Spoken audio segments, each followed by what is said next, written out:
नमस्कार मित्रांनो, मी आहे कोल्हापूरची मुलगी इन दुबई.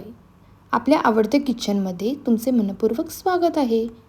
आज मी घेऊन आले आहे एकदम हेल्दी, रंगीबिरंगी आणि क्रंची ब्रोकोली सॅलड रेसिपी. जेवायला अगदी हलकं पण पौष्टिक भरलेलं.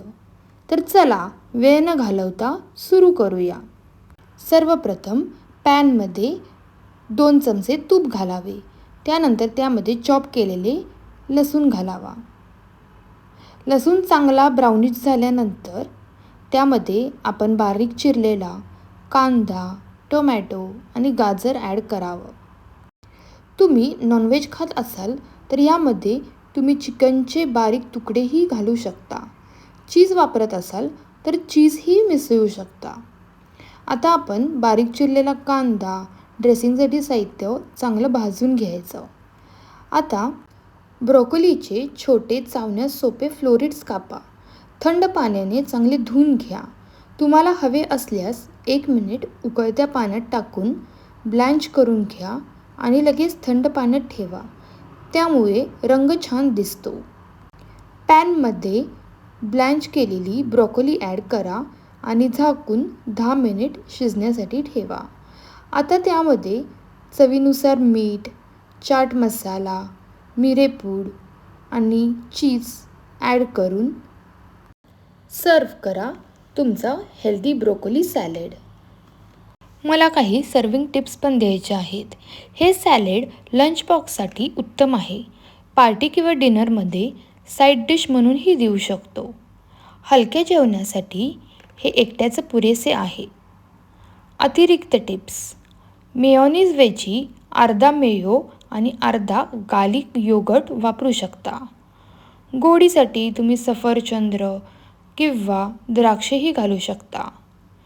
व्हिनेगरच्या जागी तुम्ही लिंबूसही वापर करू शकता.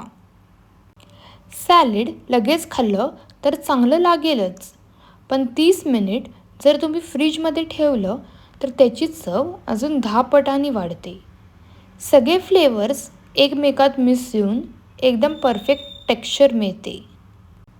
मित्रांनो, तर अशी होती आजची आपली हेल्दी आणि झटपट तयार होणारी रेसिपी.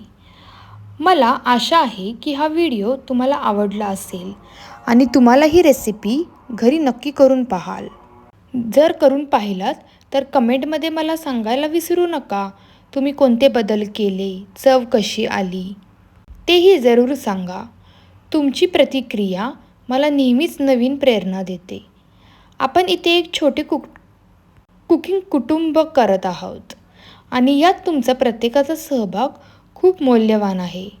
म्हणूनच जर अजूनही तुम्ही चॅनलला सबस्क्राईब केला नसाल तर सबस्क्राईब करायला विसरू नका. त्याचबरोबर बेल आयकॉनलाही नक्की प्रेस करा, म्हणजे मी टाकलेले प्रत्येक नवीन व्हिडिओ तुम्हाला लगेच मिळतील. जर तुम्हाला ही रेसिपी आवडली असेल तर व्हिडिओला लाईक करा, शेअर करा आणि आमच्या चॅनलला सबस्क्राईब करा. पुढच्या व्हिडिओत नवीन आणि मजेदार रेसिपी घेऊन भेटूया. धन्यवाद.